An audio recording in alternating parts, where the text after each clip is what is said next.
Yes, yes, yes. Welcome in. Welcome back to another episode of the Format Podcast. Thanks for taking the time out to join me today. We are going to have a special guest on. We're going to be talking some NBA. And no, it's not official Format Podcast hoops analyst Andy Noel. He's not going to be with us today. He's got some stuff going on, but don't worry, he'll be back next time. But no, we are going to have Levi McDonald, aka Mac, host of the Talk Smack with Mac podcast on to talk LA Lakers and NBA basketball. So it should be a good one. Hope you guys are looking forward to that. Should enjoy. But before we go ahead and get you over to that, we're going to knock out the particulars and you know what they are. If you're watching on YouTube, thanks so much for checking me out. And what you can do is click that subscribe button in the lower right corner of your screen. Then you can click the bell so you can be notified when new shows are out. Okay. Thank you so much for that. Also, like and subscribe, guys. Like and subscribe. Need that. Um, if you enjoy the show, or if you don't, go ahead leave me some comments in the comment section. That'd be awesome too.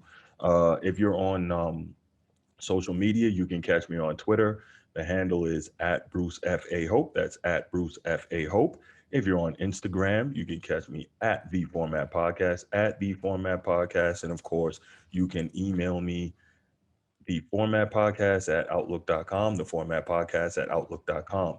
You can say you love me, say I'm a genius, I know my sports. You can say I'm the biggest idiot talking sports, I have no idea what I'm talking about. You can email me telling me about things I may have missed, or topics you'd like me to discuss that I didn't really hit on. So you can do all of that. Thoughts for new show segments, what have you. Tell me how you feel about the guests that we have. All right. I don't care if you leave mean comments. I don't care if you like them, because no matter what, if you leave comments or you say something, that lets me know you're listening, and I really appreciate that. Okay. Also, if you want just the audio version of this podcast, you can check me out on iTunes, Google Play, Stitcher, Podcast, Spotify, wherever you get your podcast. You can find the Format Podcast. Just type it in. The Format Podcast will come right up. All right. Subscribe. And finally, if you're going on iTunes, please go ahead and give us that 5-star review. One, two, three, four, five. Give us that 5-star review. It helps us rise in the rankings, and it helps me to continue to keep putting out this content for you. All right. So, with all that said, sit back, relax, and listen up to episode 95, and check out our new guy, Mac of Talking Smack with Mac of the Format.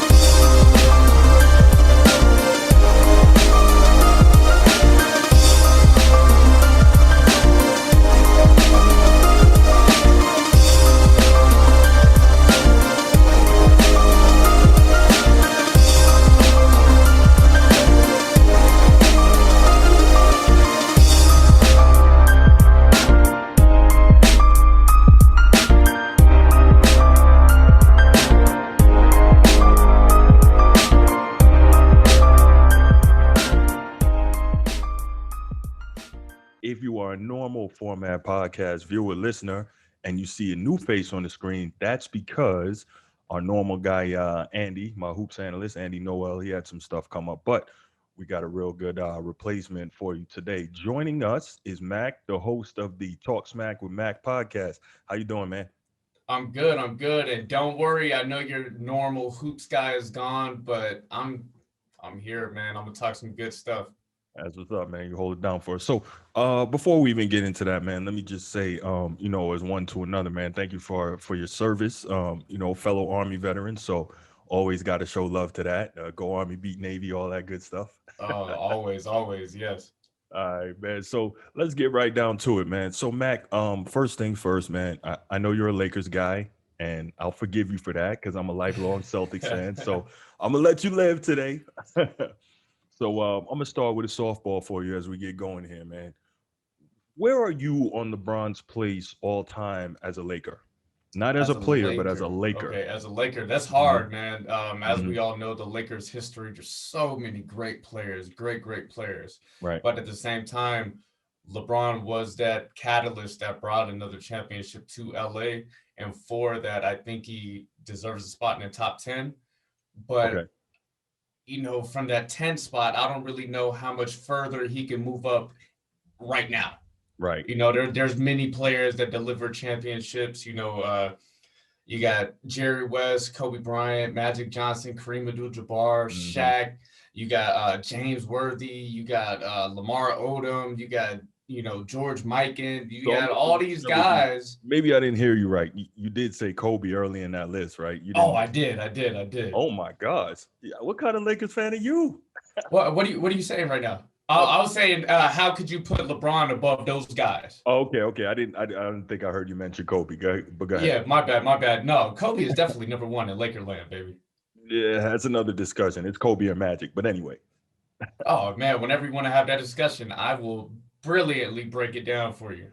fair enough, fair enough. So my thing is, you mentioned earlier that Kobe, LeBron was a catalyst to the most recent championship. Now, anyone who knows me or who listens to this pod or watches this pod knows that I'm not a LeBron guy.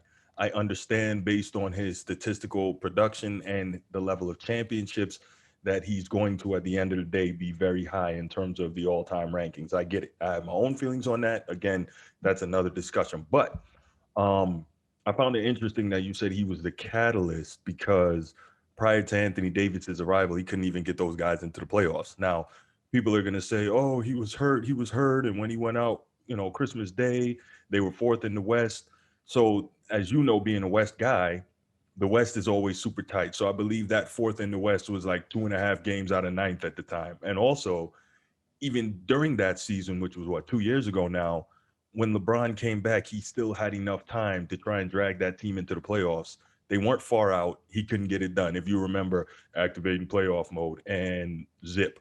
So I do find it interesting that you mentioned him being the catalyst for the Lakers winning that championship. I'm not saying he didn't play a major role, but I think AD last year was probably the real guy who should get more credit. But as we know, when you play with LeBron, credit is real hard to come by. Your thoughts? I think you were right and wrong for what you said. So 2 years Okay. ago, when LeBron came over, he came to a team late in his career. He was an older guy. What did he come over at, like 34, 35 years Yeah. old? The Lakers haven't made the playoffs in 5, 6 years. Up until Mhm. that point, they've been absolutely horrible. And like you said, before he gets injured on Christmas, they were fourth in the West. They were just starting to get the ball rolling. But you got to also remember Brandon Ingram got hurt. Lonzo was hurt. JaVale McGee got hurt. LeBron was hurt. That the damn near their entire starting lineup was injured. So right when you get rolling, then you take 4 out of 5 guys from your starting lineup and they're injured, not just for a game or two, they're injured for weeks to, month and a half. Brandon Ingram got the blood clot. If you go back the last like 6 games that Brandon Ingram played that season, he was averaging like 26, 27 points, Mhm. finding his role next to LeBron, playing that Scottie Pippen type role. And as we see when Brandon Ingram went to the Pelicans, the kid is nasty. Yeah. I feel like that young core just didn't have enough healthy time to gel with LeBron. I Mhm. think they had something going. They definitely would have made it to the playoffs that season if, people didn't get hurt or the damn near the entire team didn't get hurt. Injuries are a part of the game, Mhm. but, the rest is history. Everybody got injured. We didn't make the playoffs. Ended up getting a fourth pick in the draft that helped us in that trade to acquire Anthony Davis. Mhm. So I'm a big believer in things happen for a reason. Right. And I think that's interesting.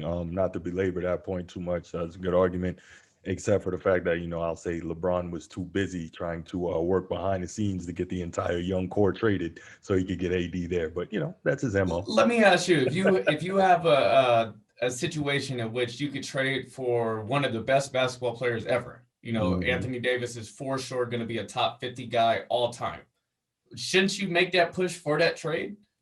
It's not so much that, and I do agree with you. Yes, you probably should. It's just the issue of, and again, anybody who knows me, I've said this ad nauseum, that everywhere LeBron goes, he completely destroys the roster and reshapes it in his image. Then when he leaves and the roster doesn't know how to function, it's look at how teams collapse when LeBron leaves. Yeah, of course, you never let them learn how to play, but again, different story. So I feel like that argument could get misconstrued a little bit because, like you said, if LeBron goes to a team and entirely tears down a team and builds that team around him, of course, when he leaves, that team is going to be trash because that team was built to succeed around him.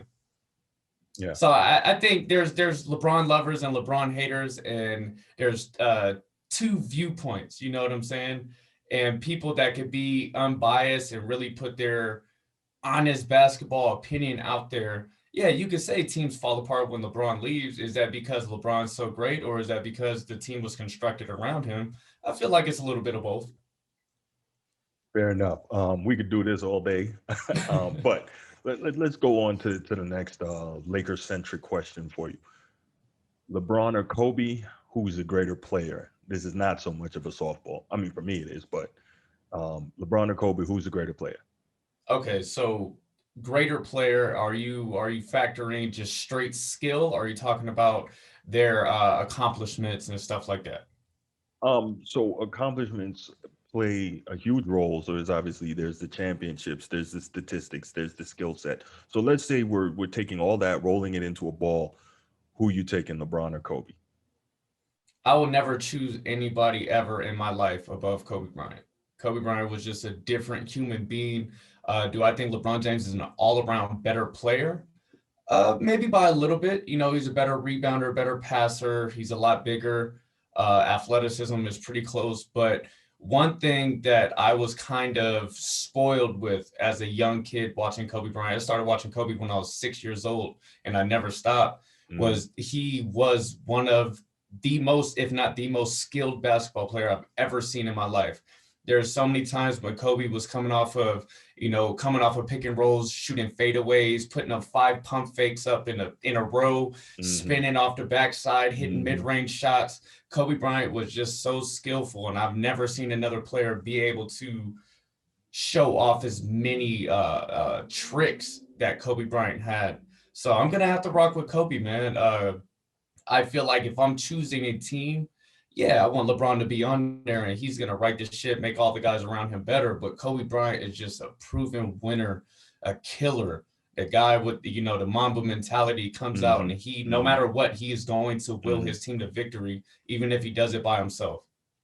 So I'm with you for the most part on that, and a lot of people, media types, fan types, etc., are going to go with LeBron, and they're going to, especially the younger people, and they're going to point to, oh, look at the statistics, blah blah blah. But they played in totally different ways, right? Obviously, from the time LeBron walks into the league, he's in a position where he gets to start right away. When Kobe came into the league, He had to Eddie fight for Jones those was the minutes. starting two guard, so it would have been hard at 17 or whatever age to walk into the league as a guard and take Eddie Jones's spot. This guy was one of the best two-way players in the league.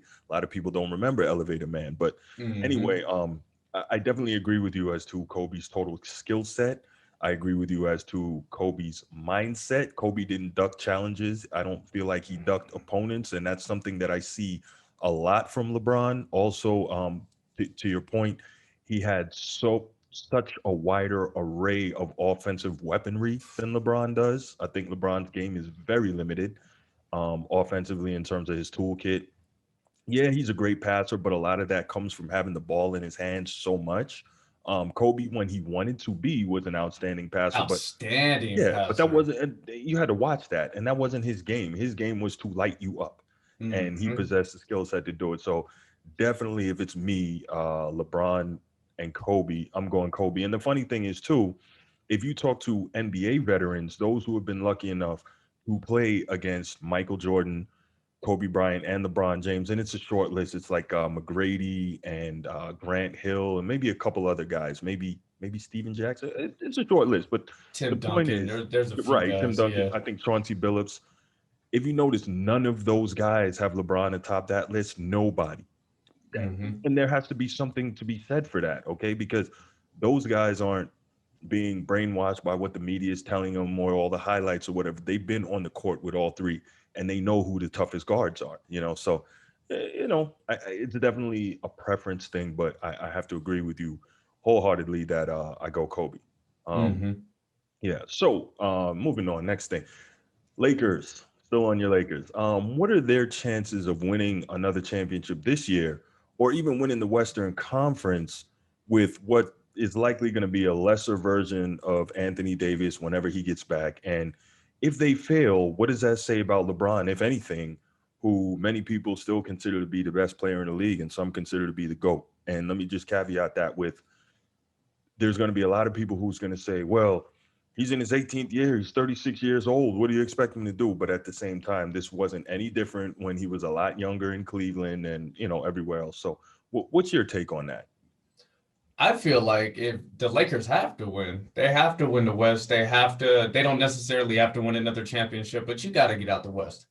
When the Lakers mortgaged their future, like you said, traded away all the young guys, they traded away to get Anthony Davis to maximize the last few years of LeBron, or LeBron's prime, you should say, if he's even in his prime still. So if the Lakers are not taking advantage of those 2 to 3 year window, then they're failing.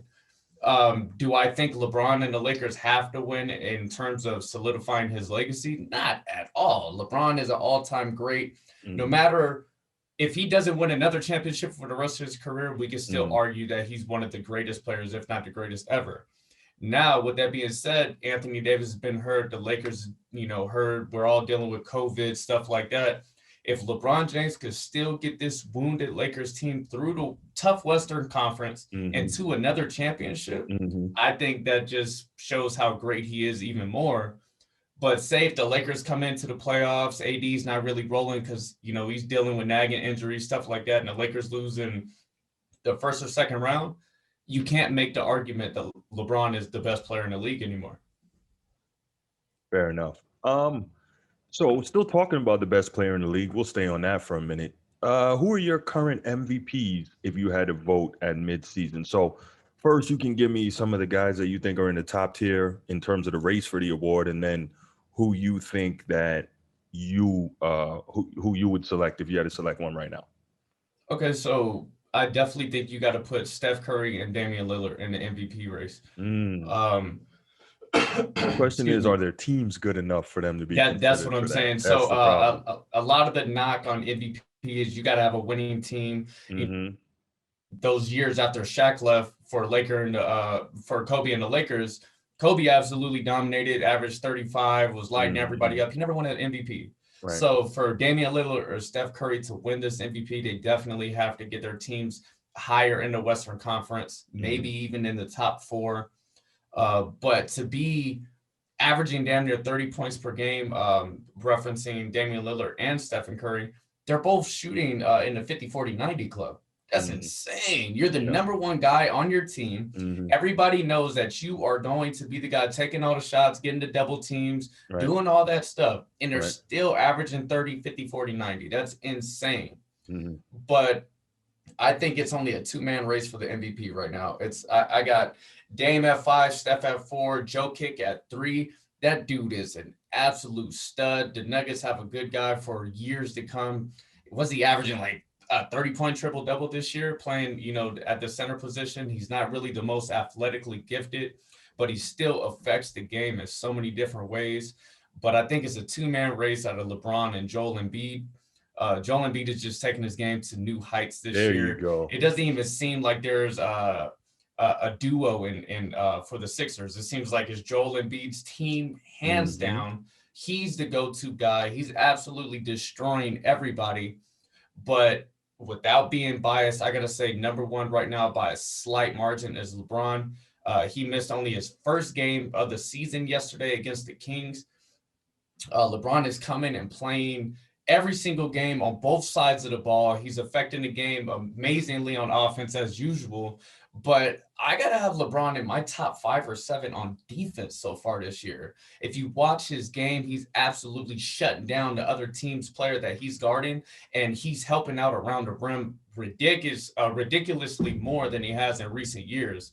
LeBron James turning it up on defense and showing people even later in his career that he can still shut down the person that he's guarding is really remarkable to me. And I think that's why he has a slight on Joel Embiid.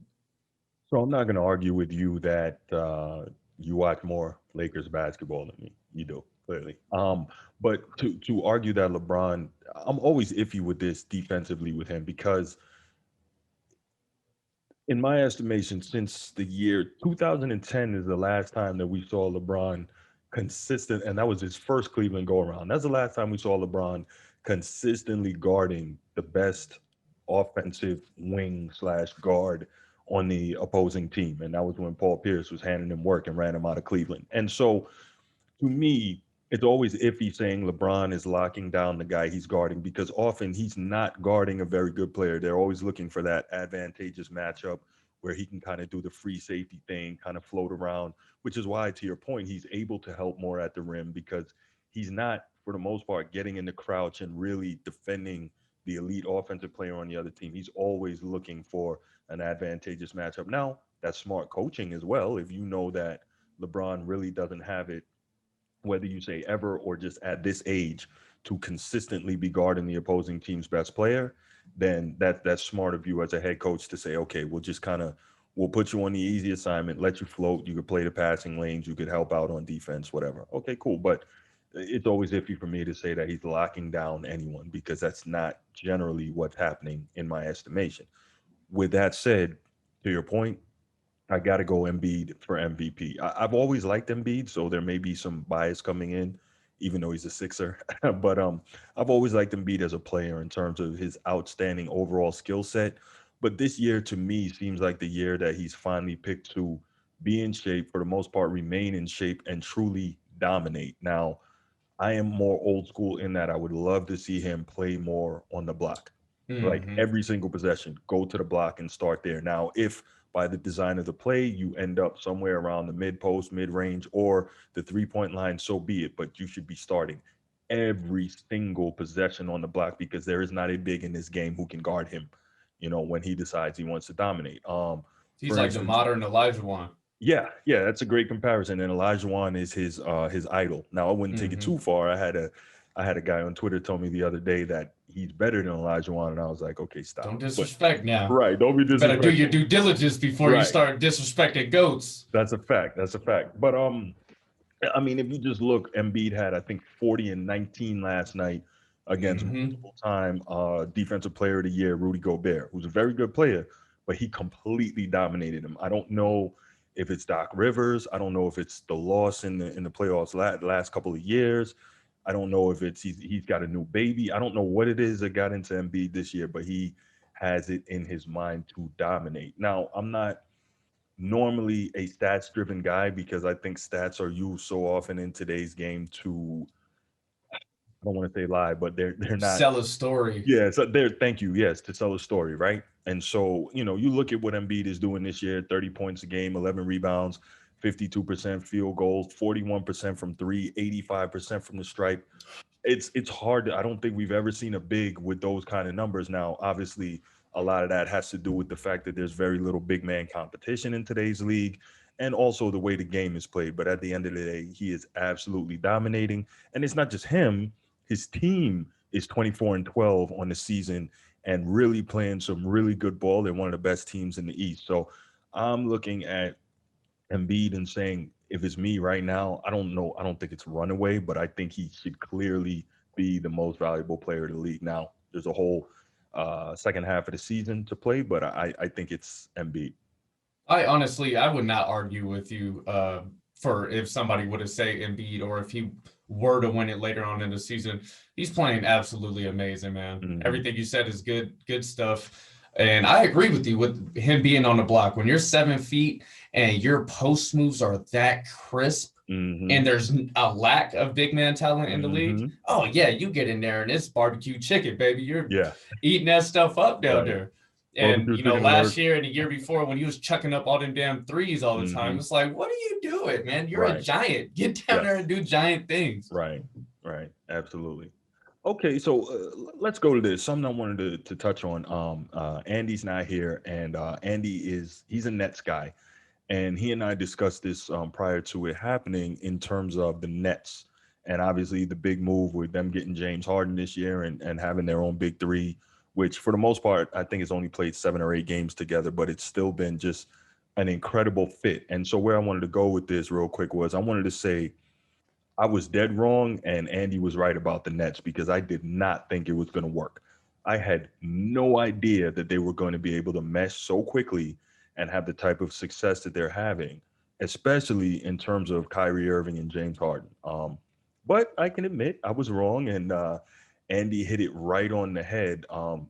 Obviously, there's a lot left to be seen, but and the biggest thing for me is in pressure moments, will Kyrie be able to accept that he's not always going to be the last shot guy?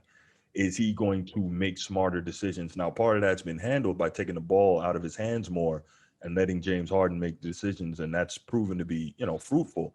Because I can honestly say I did not expect James Harden to be able to back down his scoring inclination and not play so much the way he's played in Houston all these years and really go back to just being, almost a pure distributor. He's really doing something I didn't expect at all. Where are you on the Nets and their chances of winning a championship this season?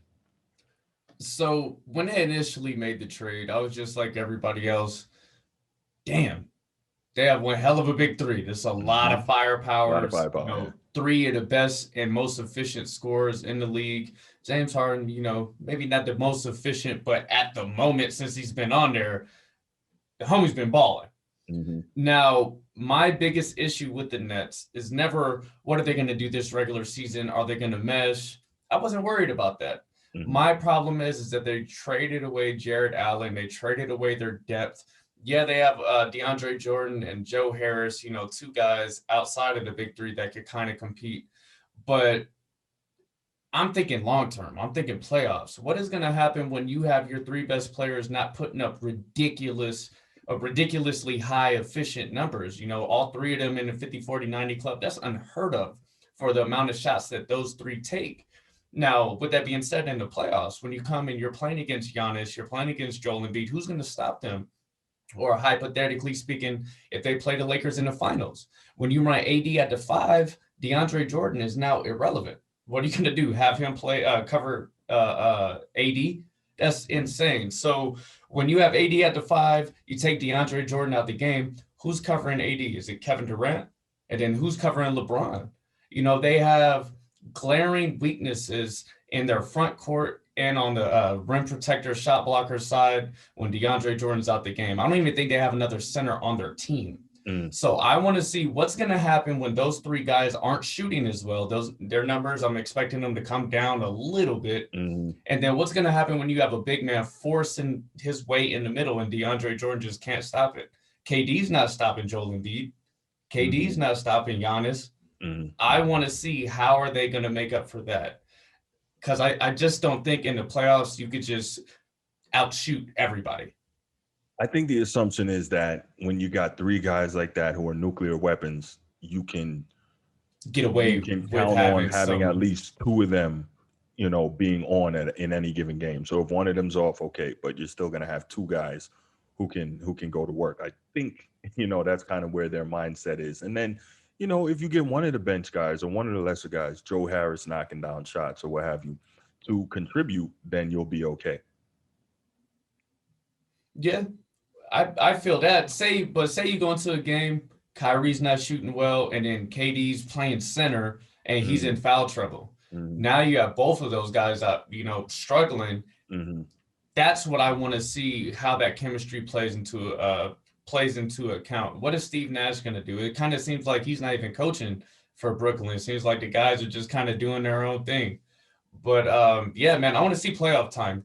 This team was built for the playoffs. We know they're going to be great, but how great are they going to be? Hmm. When other teams are exploiting their weaknesses, what are they going Hmm. to do to counter that? You have a rookie head coach, but you have an absolutely amazing veteran assistant coach in Mike D'Antoni to Hmm. kind of alleviate those rookie mistakes and stuff like that. But I want to see what are their counters? What are they practicing? What are they Hmm. watching in film? That's what I want to see from the Nets. Um, I definitely think that's interesting. Just those are good points, especially the rookie head coach piece. Because there are, veteran coaches who definitely are going to be able to outcoach him in the playoffs.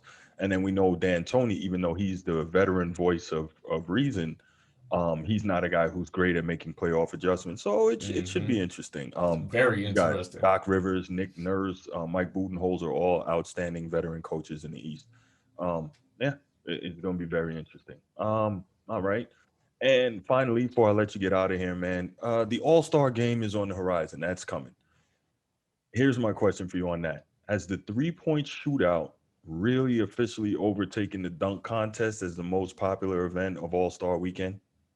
Most definitely. And for one simple reason, you have stars participating in the 3 point shootout. You have some of the best, biggest name players in the league, the guys that everybody Hmm. wants to watch. In the Yep. dunk contest, you have guys coming off the bench. You have Hmm. guys that hasn't even really played this year, and they're Hmm. competing in the dunk contest. We don't care about watching them. Put the damn Right. stars in the game. If you're the Right. best dunker in the league and you're a good, great player in the league, get out Hmm. there and prove it. That's Yep. the thing with the, back in the day, the 70s, 80s, 90s, even Hmm. going into the 2000s, the best of the best were competing at All-Star weekend, and it's not like that anymore. And Right. because of that, me being a fan, I'm losing interest because, the competition in the All-Star game is not good.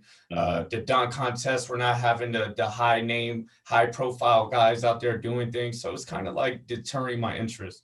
I'm very much looking forward to the 3 point shootout over the dunk contest this year. Right. So, kind of, you touched on it. So, I guess my next question was, what happened to the dunk contest? It used to be the glamour event of All Star Weekend, but it's not like that anymore. Why are the big names refusing to compete? And I have my answer to this, but I'm going to ask you: is LeBron James responsible for that? I think he is. I think he is for sure. When I was a kid and LeBron came into the league, one of the best dunkers ever, making crazy in-game dunks, and the dunks that he's doing pre-game is absolutely ridiculous. But Hmm. yet, damn near 20 years into his career, he has never given the fans, a dunk contest. Right. I don't think that's fair. He can do whatever the hell he wants. He's his own Right. person, and he Hmm. is never forced to do it. But it's Hmm. like, come on, man. I don't think you're going to get hurt. God forbid you go out there and do a dunk contest. I don't think that's going to take up too much of your time. I don't think it's going to empty the gas tank too much. Go out there and do a few dunks and give us all those fans. We pay Yeah. our hard earned money to watch you guys play. We want to see you dunk too. I don't think it's fear of getting hurt. I think it's fear of losing and probably losing badly. He's a great in-game dunker. I don't know that he would be a great dunk contest guy, right? Mm-hmm. I'm older than you, probably significantly so. When I was coming up, it was Michael Jordan in the dunk contest and Sean Kemp, and I saw all these things, and then Dominique Wilkins, and then I was amazed, of course, in 2000 when you had Vince Steve Carter. Francis and Vince Carter. That was arguably one of the best ones ever. Obviously, what Kobe in '97. So I've seen a lot of big names, and then I've seen the dunk contest do this over the years, Mm-hmm. and you know, I think he is.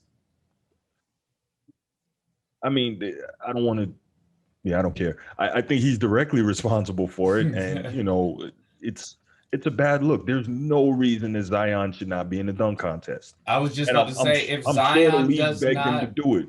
Yeah, if Zion does not participate, this is Hmm. LeBron times two, Hmm. and it's gonna make it even worse. We Hmm. need these high profile, Yes. high flight dunkers to Hmm. participate, man. Right. Right. Adam Silver knows this.